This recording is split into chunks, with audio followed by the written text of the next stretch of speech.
இந்த 5 ஆண்டு ஆனால் ஒன்றிய அரசாங்கம் திருக்குறளை மேற்கோள் காட்டி பேசுகின்றவர்கள், யாதும் ஊரே யாவரும் கேளீர் என்று கணியன் பூங்குன்றனார் குரலின் வார்த்தைகளை பேசுகிறவர்கள், அவர்கள் தமிழ்நாட்டுக்கு நிதி ஒதுக்குவதில் மட்டும் அவர்கள் மௌன விரதம் இருக்கிறார்கள், தமிழ்நாட்டை புறக்கணிக்கிறார்கள்.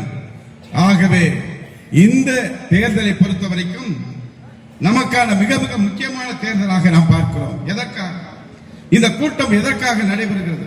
நமது மரியாதைக்காக, நமது உரிமைக்காக, நமது தமிழ்நாட்டின் எதிர்காலத்திற்காக, நமது சுயமரியாதைக்காக, நமது சமத்துவத்துக்காக, நமது சமூக நீதிக்காக, நமது உழைப்பின் மதிப்புக்காக, நமது வரிப்பணத்தின் நியாயத்துக்காக, நமது மாநிலத்தின் உரிமைகளுக்காக, நமது இளைஞர்களின் வேலை வாய்ப்புக்காக, நமது விவசாயிகளின் வாழ்வாதாரத்திற்காக, நமது தொழிலாளர்களின் பாதுகாப்பிற்காக, நமது கல்வி வளர்ச்சிக்கு, நமது பெண்களின் முன்னேற்றத்திற்காக, நமது குழந்தைகளின் கனவுகளுக்காக, நமது மொழிக்காக, நமது பண்பாட்டிற்காக, நமது அடையாளத்திற்காக, அநீதிக்கு எதிராக குரலுக்காக, நியாயத்திற்காக, போராட்டத்திற்காகத்தான் தலை நிமிர்ந்து தமிழ்நாட்டை நடத்த வேண்டும் என்பதற்காக தமிழ்நாடு முழுவதும் தமிழ்நாடு தலை குனியாது என்ற தலைப்பில் நடைபெறுகின்ற இந்த கூட்டத்தில் நாம் அத்தனை பேர் உறுதி எடுக்க வேண்டும்.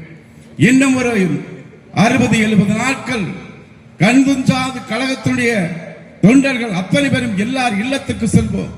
விவசாயிகள், வியாபாரிகள், பெண்கள் அனைத்து மக்களையும் சந்தித்து 2026 சட்டமன்ற தேர்தலில் 200க்கும் அதிகமான தொகுதிகளை வெற்றி பெற்று 2வது முறையாகவும் தமிழ்நாடு முதலமைச்சராக பொறுப்பேற்கின்ற நாள் தான் நமக்கு அனைவருக்கான பொன்னான நாள் என்று கூறி